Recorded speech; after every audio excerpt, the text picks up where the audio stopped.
Huge bounce back for your boy Taj Bradley. I thought he was going to be on his way to Durham after his last couple outings, couple of three, if you will. But he got back on the mound in Kansas City, and all he did was throw strikes, and he had a perfecto going after about 5 innings, but no hitter through 5 2/3 innings, actually. He goes 6 2/3, no earned runs, just 2 hits, 1 walk, and 4 strikeouts. And again, when you can command the fastball, here's a guy who throws 97, 98. And when he can stay ahead of hitters, which is what every pitcher wants to do, he's as good as they have. But I was at the point, Steve, where I was like saying, you know what, maybe the Rays need to send him down and just like work on some stuff, because it didn't look like he was going to get it together. Well, and you wouldn't have blamed the Rays for doing that based on his last few outings. Right. And knowing you've got guys like Joe Boyle and Ian Seymour down there that you could call up, and you may want to just kind of see what they can do. Yeah, exactly. When it comes to we know Joe Boyle came up one time this year. Seymour was in relief and got a win. Mm-hmm. But, you may want to see them a little more. But you do have to weigh the confidence of a pitcher and Right. the player itself and sending him down. But, kudos to Taj Bradley, whether it was working with Kyle Snyder, whether it was working with Danny Jansen, or whatever it was, he came out and was dealing tonight. Maybe he just felt it. Yeah, maybe it can be kind of, you can go through, pitchers just like hitters can go through slumps and go through great stretches as well. And maybe it was just a slump. Now, the thing is, and this was a great performance tonight, and you love to see it because he's the one pitcher that you're going, if you want to make a change, that's the one you kind of looked at. Can he do it again next time? Mm-hmm. And, does he continue to show the same strike throwing ability next time? And if he does, then you start going, all right, now we've got some. But very good performance. The Rays start the road trip with a win. They're now, season high 9 games above 500 again. And the weakest pitcher for the last month, as you're going through this hot stretch, just had his best outing of the season. So that's a really good sign. Yeah, it is. And I mean, there was a time when I thought that he, had ace of the staff stuff, and then we just seen him kind of go up and down. Of course, when he first came to the majors, he was up and down, literally, back and forth from Durham. Well, I don't know. And that year, he came up a lot earlier than they expected. Yeah, he did. It's kind of like, and we'll talk about him because he's back, tonight. But Chandler Simpson was up way before the Rays had hoped to bring him up. Right. And that was out of necessity. He did well, but there were some things he needed to work on. Yeah. It was out of injury. Taj Bradley was up because they lost so many pitchers, and he came up a lot sooner, and he showed some good things, and he showed some things he needed to work on and grow, and what rookies do, and particularly ones that maybe weren't quite ready for that call up yet, but out of necessity had to. So, so his first year, you knew there was going to be ups and downs, and, but those are what you learn from as well. I don't know why. I swear to you, I don't know why, but it just feels like he's got a lot of Chris Archer in him. I mean, somehow I look at the line, it'll be like 5 innings, 4 runs, 5 runs, 7 hits, 3 walks, 4 strikeouts. Like, and he loses, 6-4 or something like that. I don't know. It just, for all his stuff, he just hasn't been consistent enough. Now, I like talking to him. He's a great kid. Works hard and all that stuff. And look, credit, Kyle Snyder. It took him a month, but he finally got him turned around, at least in this game. And in that ballpark with Kansas City, who's a fairly good hitting team, they can do some damage. For him to throw, a perfecto into the 6th inning, 2 outs in the 6th inning is rare against any major league club, but especially at home for the Royals there in Kansas City. This begins, by the way, they got a ton of road games out of these next 20 or so. I think they might be on the road 17 out of something ridiculous like that. Yeah, so they're on the road this week. Then they'll come home to play the Athletics for 3, and they go back on the road. Yeah. Then they got the long West Coast trip coming up. You got the All-Star break. Now we're getting to that part. I mean, they've got already 50 of their home games done, and we're not at the halfway point of the season yet. Halfway point comes Thursday. Yeah. So I think it's 50 home games they've played, or maybe it's 51, something like that. Yeah. And they have a lot more road games to come. So now we're getting into that stretch where, August, I think there's 8 home games. I think the same is true in July. Unfortunately for them, when they had all those home games, they lost at one point 9 out of 11, I think. So they didn't really take advantage of it early on. At least they were struggling at Steinbrenner, and that was a big story. But now they're winning everywhere. I mean, they're playing great baseball. So yeah, you can't fault them for that. Yep. I mean, Yandy Diaz. This is a stretch great. out of 16 out of 19 are on the road. 16 out of 19. Jeez, man. And then you get to the All-Star break. So you got 1 3-game series against the Athletics, and that's it. Correct. You're home. You'll get home Sunday night from Baltimore. You'll play a Monday night game, a Tuesday night game, then a Wednesday afternoon game. Although you do have the 3rd off, so you won't fly out to Minnesota till the 3rd. So you'll have a. Then they go out to Minnesota. Yeah. Minnesota, Detroit, Boston on that road trip going into the All-Star break. I mean, Minnesota's a good team. Detroit's one of the best teams, although you just took 2 out of 3 from them. Boston is right there, a little above 500. I mean, those are all winnable games too, as is Kansas City and Baltimore on this road trip. I mean, look, both those teams are below 500. You need to take 4 out of 6 in this road trip. That'd be nice. And you got a good start going 1-0. And Taj Bradley, and let's not forget Taj Bradley too. Is he struggling? He's only 24 years old. Oh, I know he's young. Yeah, like he's still very young. Yeah. Like, I think sometimes with the Rays, their pitching is so good at times that we forget just how young most of these guys are. Right. Which is, part of the reason the roster turns over so much is once you get to the point where you're in year 5 and 6 and arbitration eligible and going to get paid a lot of money, you're gone from this team. Right. And so they have to keep bringing young players up. But, I mean, Taj it's still very young. Yeah, they got so much depth. I know, you're still missing. You like to have your ace, Shane McClanahan, and that sort of thing. Mm-hmm. But I'm telling you, and you got 2 guys in Durham that can pitch really well too. There's so much depth of the starting staff that they really do, for the most part, save their bullpen. These guys get deep into games every night, and every night you feel like, that guy's going to go out there and give you a chance to score some runs and hold them down, and they do it and they play great defense and all that. So. I'm starting to buy the Rays. Like you look at there and you got, Yandy's got 3 hits and Aranda's got 3 more hits and Caballero even had 2 hits. And, you just go through the lineup. Danny Jensen, I think he drove in 3 runs, the first 3, as a matter of fact. So, you just, Mangum has been playing really great. He didn't have a hit tonight against the Royals anyway, but it's and this is against a left-hander. Remember how you could throw any left-hander from any club at any time, and this team could not hit them because their right-handed bats were just not very good. Yep. That's kind of changed around. It's changed around, and I mean, it's just an impressive run that they're on right now, and you just kind of waiting for the shoe to drop, but I don't know that it's going to. That said, I think the Blue Jays aren't that far away either. They're 3 games back, as we wait for the Yankees and the Reds to finish their game. As we're doing this, they're in the 10th inning, tied 3-3. So you've already got kind of a bunched up AL East. Yep. And we've got. I don't think you expect the shoe to drop. No. Do I expect them to keep this pace up? No. Yeah, it's hard to win 20 out of 30 or whatever. But can you keep taking 3 out of every 5 games as the season goes on? You could. Yeah. I mean, you could win you could win series. You can win 3 out of 4, 2 out of 3, whatever the series are. I mean, you go meatloaf them. You don't even have to take 3 out of 5. You take 4 out of every 7 games. Right. Like, you're going to be fine in the season. Like right now, they're playing at a 700 clip basically for the last month plus. Yeah.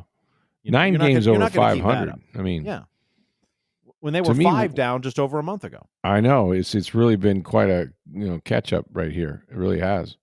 And Junior Caminero, I mean, to me, he's Aranda obviously is having an all-star year with his average, with everything he's doing, and now he's doing it against left-handers. I mean, they started a left-hander, he goes 3 for 4.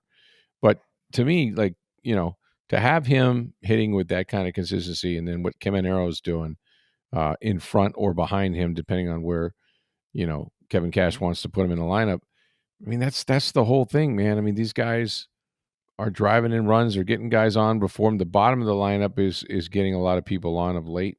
And so, you turn the lineup over to the top, and then all of a sudden there's guys on base. So it's just all kind of working right now. And I'm trying to decide if this is legit or what, but like there's just, I guess the most surprising thing are the bats, right? The most surprising thing is how many runs they're scoring consistently. Yep. In some big days where they scored, 8, 12. Of course, the comeback they had about a week ago, like that was impressive. I don't know. This is what I love. The Rays are 4th in batting average in baseball, 256. Okay. Which is good. I mean, that's really good. They're only 1 point behind the Blue Jays for second, really. It's really good. But with runners in scoring position, they're batting almost 30 points higher, 284. 30 points higher than who? Than themselves. I mean, than 256. Oh, okay, got you. Yeah. So they're batting better with runners in scoring position than when they're not. Than ever. That's weird. Yeah. And they're 3rd in baseball with batting with runners in scoring position. And last year, remember, they were dead last in baseball. Yeah. Dead last. They were horrible. Yeah. And this year, I mean, last year I think they batted 210 with runners in scoring position. They're batting 284. I mean, if the schedule doesn't get them and it's going to turn over, and it's not, as much as anything, it's just, the road can be tough. I mean, it's tough on these guys, to travel and look, they stay in 6-star hotels. I get all that. But when you're away. And you just wonder if, flipping the schedule over like that, which they felt they had to do because of the heat and the rain and such, I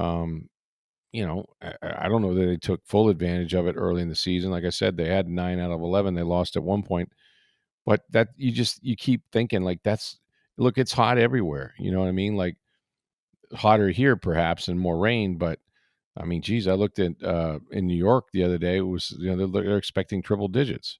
It just might be a thing right now, but like you can't really escape. Everything up north right now is hot. But I wonder if Major League Baseball needed to do what they did. Like I wonder, okay, you're going to play outside. Well, other teams have played outside before. I mean, Miami didn't always have a roof. They won World Series outside. But they had a lot of rain delays, man. That's really what they're trying to avoid. It wasn't the heat that they're trying to avoid. It's the thunderstorms that you starting games at 9:00 or you have to delay them until 12. And I've told the story before, but when I did the Braves in 2005, going down to Miami for a 4-game series, there was 5 rain delays for over 7 hours. Oh God! It was the middle of July. Unbelievable! It was awful. It was nobody in the stands.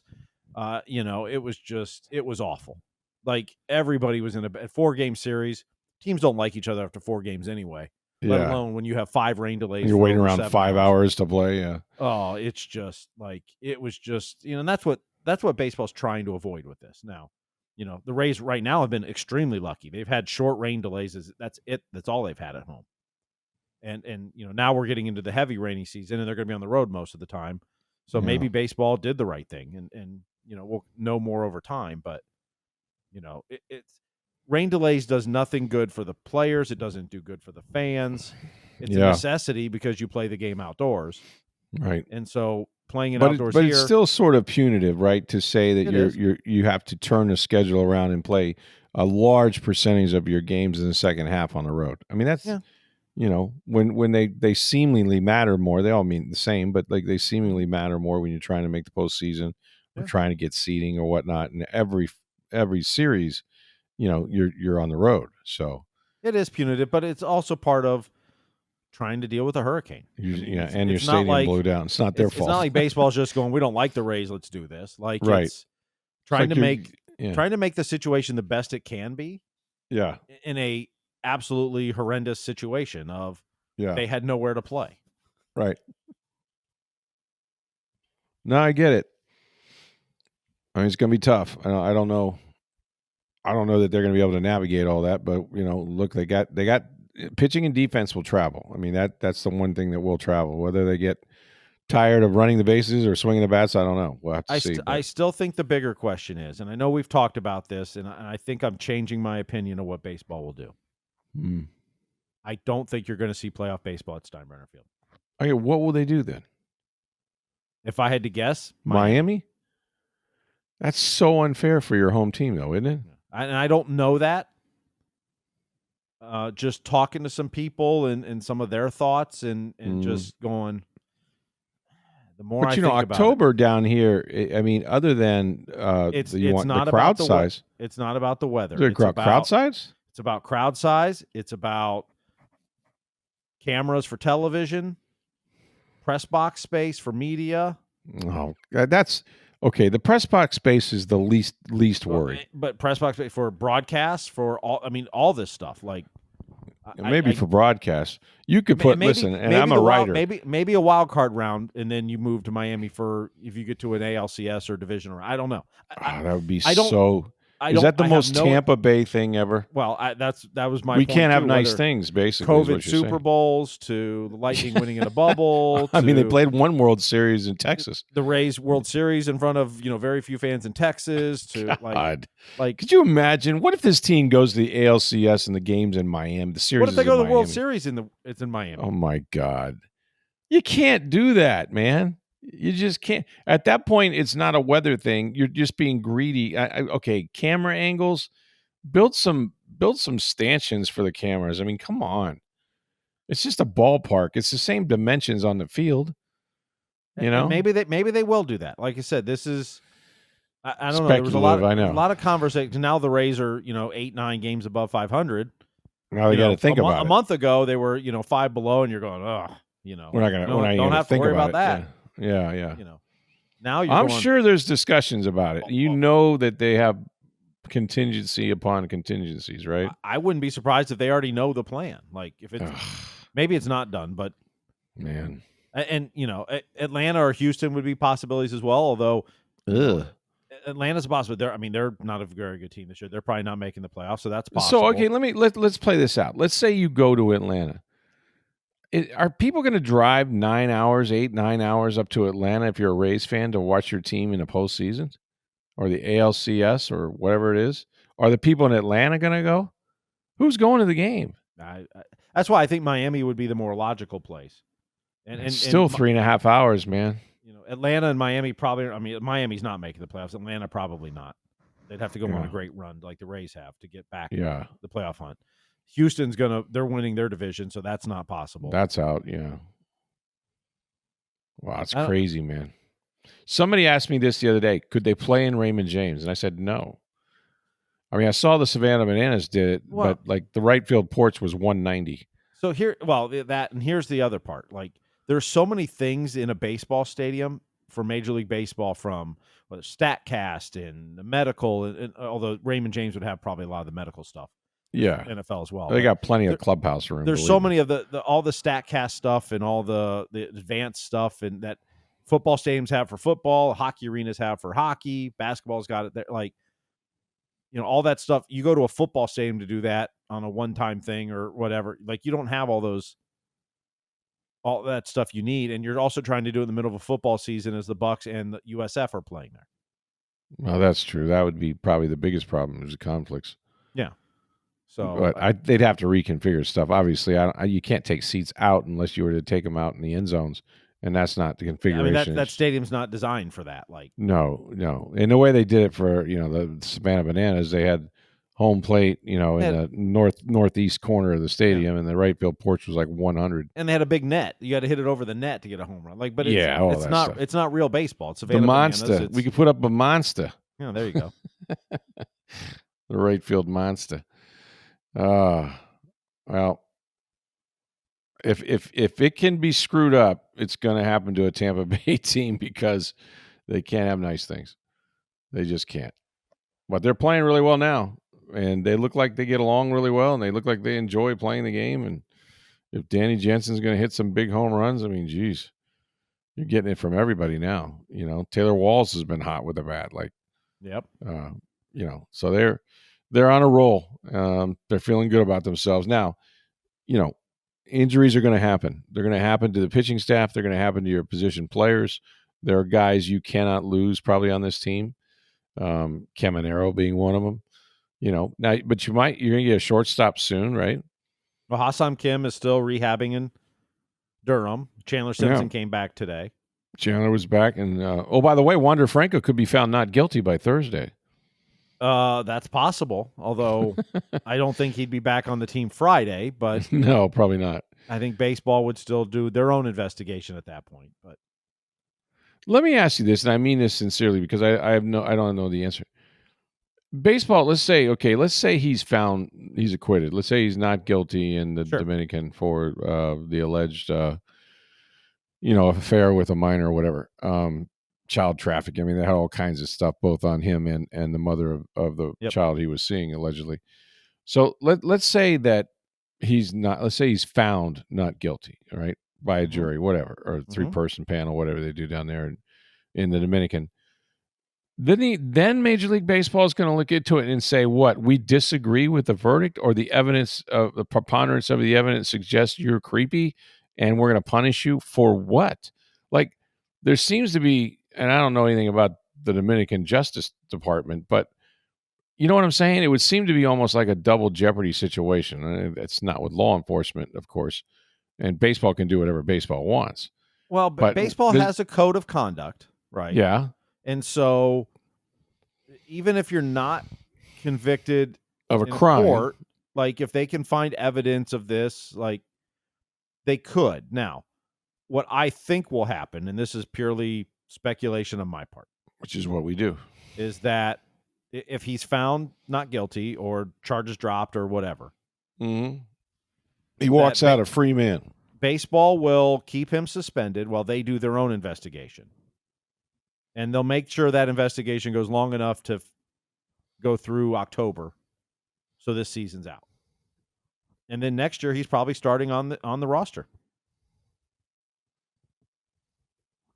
Because if they can't find anything on the Rays roster, you're saying, yeah, right. And if he's not guilty down there, like if baseball tries to say he can't play, they'll get sued and they'll lose. I would think they would, and that's why I don't think baseball has a. I mean, you can say you're doing an investigation, you can resume his payments, because I don't think right now he's getting paid. Is he, or is he getting paid? I don't know. I believe he's not right now. Now, I think what would happen is if once, and this is I could be speaking out of turn, but if he's found not guilty this week, I think baseball would keep him suspended while they do their investigation. But I think at that point he starts getting paid. Yeah, but I think right now he's not. We're getting way ahead of ourselves here, but can you see a scenario? I always say have the press conference. Can you see a scenario where Wander Franco is welcomed back? Let's say baseball does their due diligence, whatever. They can't find sufficient evidence to keep him on a suspended list or commissioner's list. Can you see the Tampa Bay Rays, because they're on the hook for a lot of money anyway?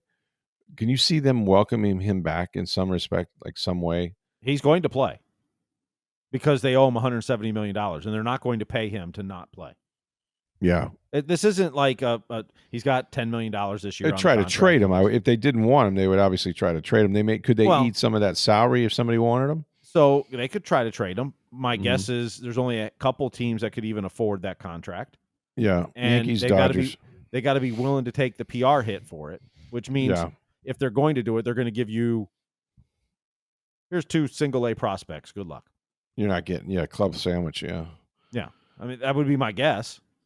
Right. Because I don't know who wants to take that on. And they'd probably make you pay a lot of his salary, too. Right. And the Rays aren't going to pay $170 million not to play him. Oh, hell no. Like, if he's found not guilty, I think he's on this roster opening day next year. Oh, wow, that's crazy. And then you got Ha-Seong Kim, and you got, I mean, I will say this, forgetting all that he's done or allegedly did, you put him on this team right now, there's not many holes in that lineup. I mean, Taylor Walls is a tremendous glove, obviously, and he could still be your utility guy. No, he's your backup. He's your infield backup. He's your utility infielder. And can you imagine him batting second in this lineup with Caminero, with Josh Lowe, with Brandon Lau, the way he's swinging the bat right now? With the Ronda, with Yandy. Yandy. I mean, oof. And then Ha-Seong Kim's down there. And then. Oh, wow. Yeah. That lineup gets thick real quick. Oh, really quick. Yeah, it turns over fast. Just like, tonight, or, the game, the opener against Kansas City, Chandler Simpson came back. He was in the lineup batting ninth, which is fine. I get it. He can lead off bat ninth, but, once the lineup turns over, you got, more speed, at the bottom that can get on for the top of your order that turns over again. So it would be interesting. Now we're so far from October that's not even funny because all that matters with the Rays is okay. Win your 90 something games. You've done it before where you won, 90 plus, and then not getting any hits in the postseason and losing the you know the wild card series or whatever they call that 2 out of 3 thing. And then it's all for what? But I don't think this team feels that way to me. I think they've felt a lot more. A couple of things like they've always been a lot more swing and miss than they are this year. You know, their big inning kind of started with a botched double play ball. Mm-hmm. Third baseman throws it away into right field, and all of a sudden you got first and third, nobody out. Instead, it should have been double play. So they take advantage of mistakes, and they do that very well. But they move the baseball. They're not standing up there striking out. I remember it seems like for years you'd watch the Rays, and they may not have many hits, but man, they'd strike out 10, 12 times a game. Well, they were so home run heavy. Yes. That if the home run wasn't there, they couldn't manufacture anything. That's right. And this team now, if the home run's not there, okay, well, we can play some small ball. We can run around the bases. We can cause havoc. We can, how much speed do we have in this team that causes you to into errors?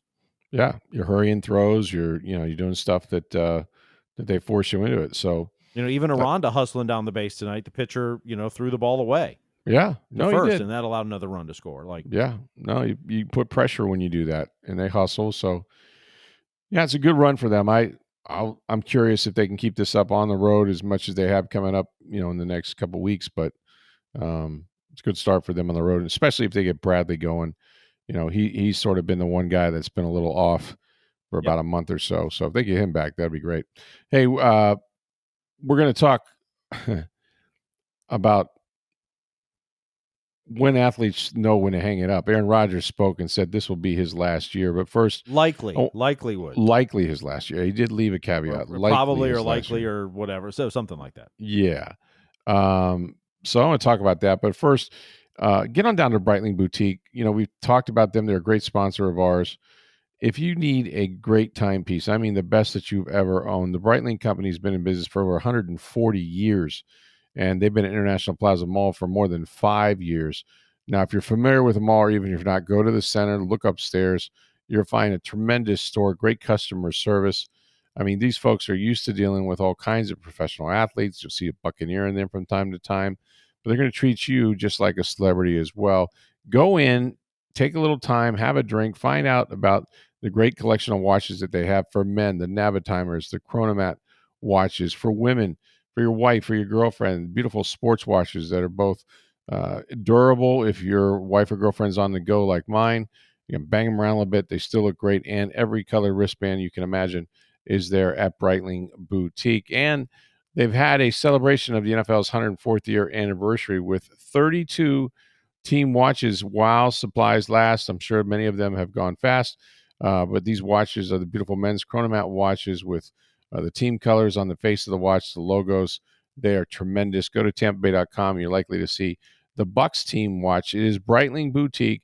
They're at International Plaza Mall. And when you go, please let them know you heard about it on Sports Day Tampa Bay. All right, Aaron Rodgers was on Pat McAfee today. It's been a while since he's had A-Raj on. And, of course, they were asking him, what up with the ring, man? Like, you're married and everyone's trying to figure out if you really are married and they can't find marriage license or certificates. Like, what's the deal?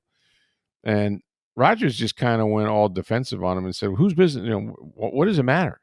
Like, when do we get to it in society where, people are publishing pictures of my house and where I live and what I paid for it and, all this public record stuff, right?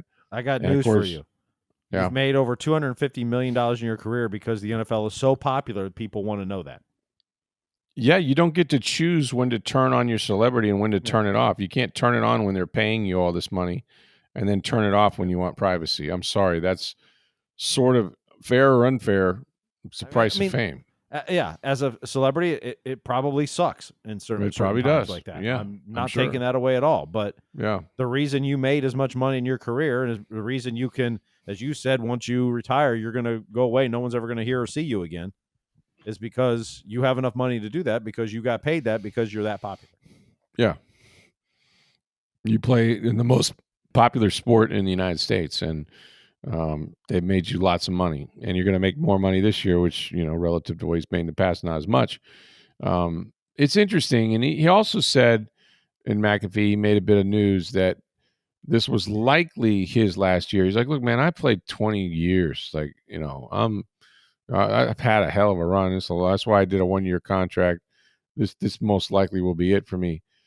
And you know what? It probably will be and probably should be. But what if they start 9-1 or 9-2? Right? You can always reconsider, I suppose, but like no one's going to be talking about him retiring then, including him. But he's like, what a great way to go out with a storied franchise. Mike Tomlin, who I know he really likes. Okay. I mean, if you're the Steelers, you feel like he's your best chance of winning more than 9 or 10 games and actually maybe taking a playoff game for the first time in 7 years. I suppose that's your thought process. But you only got him for 1 year, according to him. I mean, if that's where his mind is at right now. Well, but at the same not point, that I expected a lot of years, but I don't know how many suitors he had this year in the offseason. I don't think there was many. One. Maybe New Orleans made a call after Derek Carr went down. Yeah. There may have been a couple others that kicked the tires. Right. But and I don't think Pittsburgh sees him as the long-term answer. No, they did not. I think it's a short-term answer. Yeah. The problem Pittsburgh has, like a lot of teams, is you keep finishing 9-8. They win too many games. Sometimes you go to the playoffs, sometimes you don't, but you're drafting mid-first round, not upper first round. That's right. You're not getting the top quarterbacks at that point. Mm-hmm. So, is this probably his, I mean, it's not really, it was like his news breaking. This probably his last year. Didn't everyone already assume that? I mean, it doesn't mean it's definite. And like you said, he starts 9-1. You never know what happens. He may, has a Tom Brady like 40-year-old or it may not season. be, right? Yeah, you have a Tom Brady 4-year-old season. You go, I can do this again. Mm-hmm. Now, we know he's not doing it for the money because he took a lot less money than he could get or than he has been getting. And he's made a ton in his career, so. Yeah. No, I think he's just north of 10 million or 11, 12 million a year. I like that when people write things like, I used to always like this trick where they go, so-and-so could sign as early as today. Well, tomorrow, I mean, yesterday's gone, right? Yep. So I got to sing a Beatles song to you, but you can't sign any earlier than right now. It's like when news stations, breaking news, cops are looking for a suspect. Really? The breaking news would be they're not looking for the suspect. Exactly. That's what cops do, right? Exactly. Dog bites man, That's just kind of funny. Well, with Rodgers, it got me to thinking, and I've talked about this in the past, but it's obviously hard for athletes in general to know when to walk away. And they used to have a saying in the NFL, better to walk away too soon than limp away too late, right? Because you're talking about quality of life and injuries and things like that. And every year you play, you're putting yourself at greater and greater risk. If you're Aaron Rodgers, though, 20 years, he could have left after last season. He could have left the season before. Don't you wonder what it is about these guys? And it seems to me the greater the player, they don't know when to leave the party.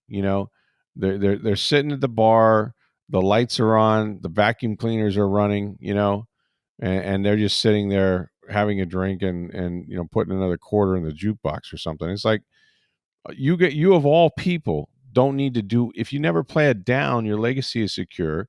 You've made more money than you could probably spend, but for some reason, I guess it's adrenaline. It's a drug. I guess they feel like once they put the keys on the table, they can't pick it back up. But for some reason, those guys don't know when to leave. But I think it's logical. I think it's these guys, and particularly when you're the best of the best. Right. Rodgers, Brady, pick Michael, whatever Jordan, sport, doesn't matter. Tiger sport. Woods, right. All they've known since they were a little kid was playing that.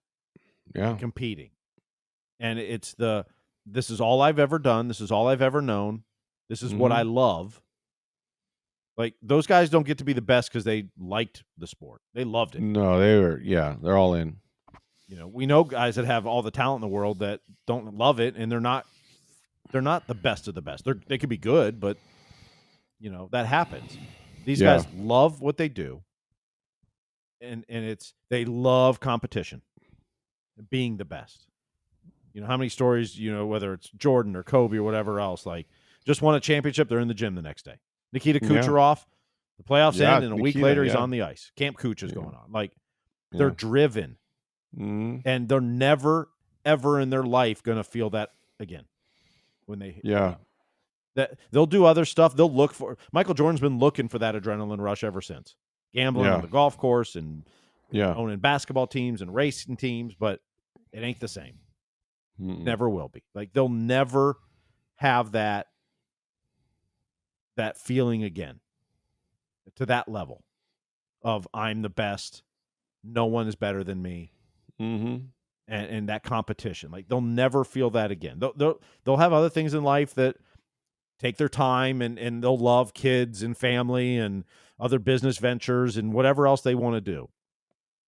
But man, you just, like, that's all they've known for 30, 40 years. So part of that, as I listen to you, is fear, right? Yeah, I guess you could say that. Sure. Like, what, I can't see my life. But when I look at it without football or baseball or basketball, whatever the sport is, I'm afraid that I'm not going to like what's on the other side, because most of my money has been earned before I'm 30, 40 years old. Yeah. I've already had more attention than I ever wanted in a lifetime. I've gone to more places. I've met more people. Everything at this point, presumably, except for maybe family, would seem to be, kind of downhill.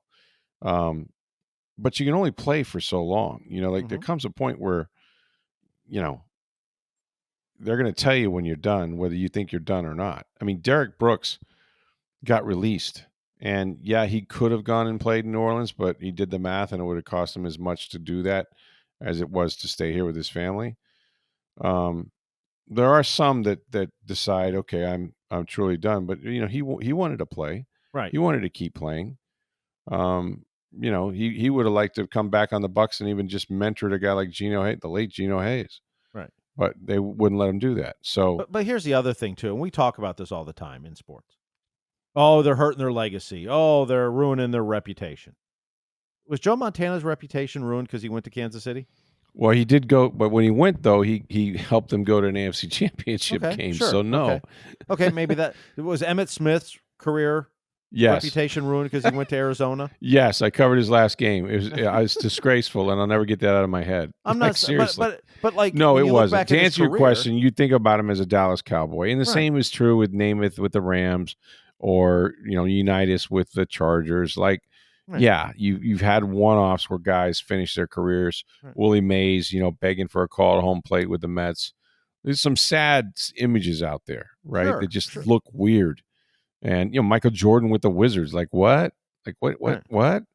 But why? Do we not consider him the GOAT because he went and played for Washington? And no, we wouldn't. But it's still like, why? What is it these guys need so badly to compete? And they're like, if I quit now, I'm never going to do it again. This is it. Look, I know sports writers that are that way. Trust me, hang on way too long. And it's fear of the unknown, most of that's financial, but it is fear of the unknown. I think it's fear of the unknown, but it's also like I said, these guys love this. And well, they've been doing it since they were 8 or 10 years old. You know what I mean? Yeah, exactly. I love playing football, but sure, I can talk about it. Or I can analyze it. I can be in the front office, GM. There's all kinds of things you could do. Right. But you're not going to be on that field hearing 70,000 fans cheer or people, boo you, or in awe of something you just did, or you're not going to be in that huddle with your guys and in that locker room with your guys and like all that stuff. Like, I mean, you see it. I mean, it's not the same level, but March Madness. in NCAA tournament. While one team goes home happy, how many tears are shed by every other team? Because it's the guys' last time they're ever going to play basketball. Because some of them one shining moment, man. Most of them aren't going to the pros. Tossed, right? Yeah, but, and that it's what you know, it's what you love, it's what you do, and it's saying goodbye to it it's hard. If it's something you love, I mean, if it's something you love, you never want to give it up. Unfortunately, athletics, at some point, time catches everybody. It's going to get everyone, and I wonder, like, when I think about the Bucks and, like, Levante David came back on a 1-year deal. Now he's basing his decision on how he played, the year before, and he was lights out. A little more committed to doing it and all that, but he's still, he's a 35-year-old player. Mike Evans, does he have another 1,000-yard season in him? I suppose he might. But like these guys do everything they can to get him that 1,000 yards. And Mike this is his last year again. He's already had 3 contracts. So he's going to do 4. I sense that if he's standing upright by the end of the year, that the Glazers, Jason Light or whatever, say you're a Buccaneer for life. Let's do another year. If you want to play, we're going to sign you again. But man, it's just like some guys. And then there are some that, walk away too soon. Barry Sanders. Barry Sanders could have kept playing. Calvin Johnson, same franchise, Wild Detroit. Ali Marpet, absolutely, yeah. He just was tired of being unhealthy. And, at the time he played, they were starting to make a lot of money. He made over $30 million. But between sleep apnea and, high blood pressure and all these, health issues related to weight gain and what they had to do to keep the weight on, he was just like, I'm done. I want to live a healthy life. That takes courage, man. It takes courage to walk away from all that, well, it's tough, but yeah, it's just, we'll see if this is Rodgers' last year. Look, if he stays healthy, I actually think, Tomlin can win 9 games with almost anyone at quarterback. If they can protect Rodgers, he'll do enough to do some interesting stuff. But interesting interview, because he was just adamant about how, whose business is it whether I'm married or not, who I'm married to, like, why are people digging on this and, trying to get marriage licenses and things like that. It's like, dude, you're a celebrity. That's why there's a lot of interest. That's why you get paid what you get paid. But I guess he doesn't get that. I don't know. All right, the Rays will continue their series against Kansas City with the Royals, and you can get your mailbag questions in. Do that. Send them to us at Sports Day Tampa Bay on Twitter, at NFL Stroud. My email address is rstroud@tampabay.com. Go see our friends at Breitling Boutique. Check out the beautiful watches for men, for women. Let them know that when you get there that you heard about all of this on Sports Day Tampa Bay. For Steve Versnick, I'm Rick Stroud of the Tampa Bay Times. Have a great day, everybody.